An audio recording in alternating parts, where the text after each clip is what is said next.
Bonjour, professeur Yves Martinet. Bonjour Hélène.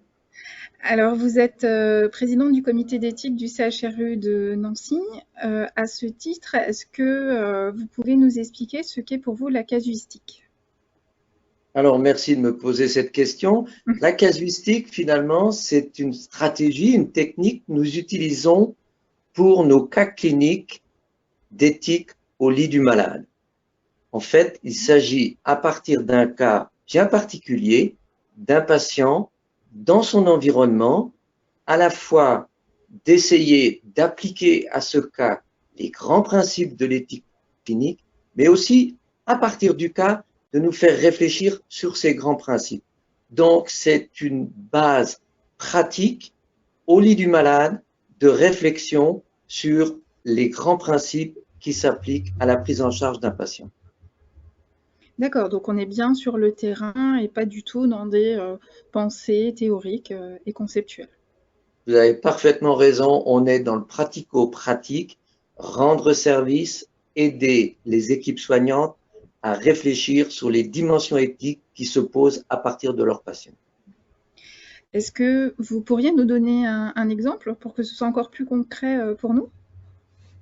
Par exemple, on a eu récemment différentes saisines d'éthique clinique qui Mhm. concernent des patients en fin de vie pour lesquels se pose la question de savoir qui peut donner son avis, quelles sont les dimensions à prendre en compte en fonction du patient et en fonction de son environnement. Ce qui est extrêmement intéressant, c'est de parler à la fois du patient et de son environnement, parce que le patient n'est pas isolé, il vit dans un microcosme, sa famille, ses proches, ses amis, ses pensées philosophiques, et tout ça doit être pris en compte.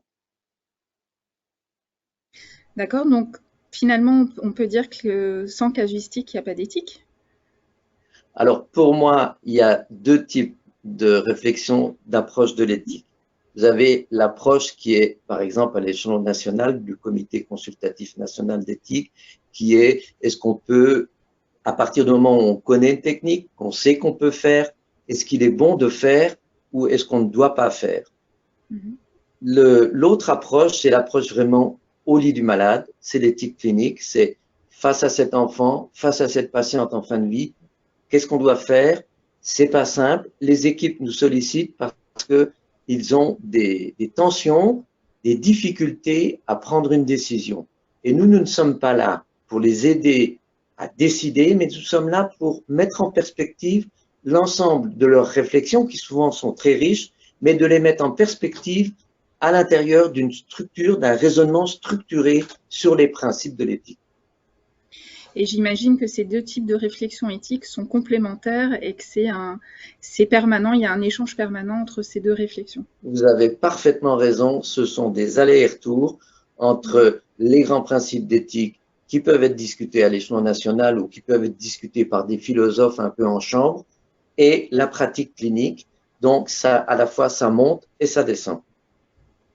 Très bien, ben, tout ça est parfaitement clair. Merci Yves pour Merci ces Hélène.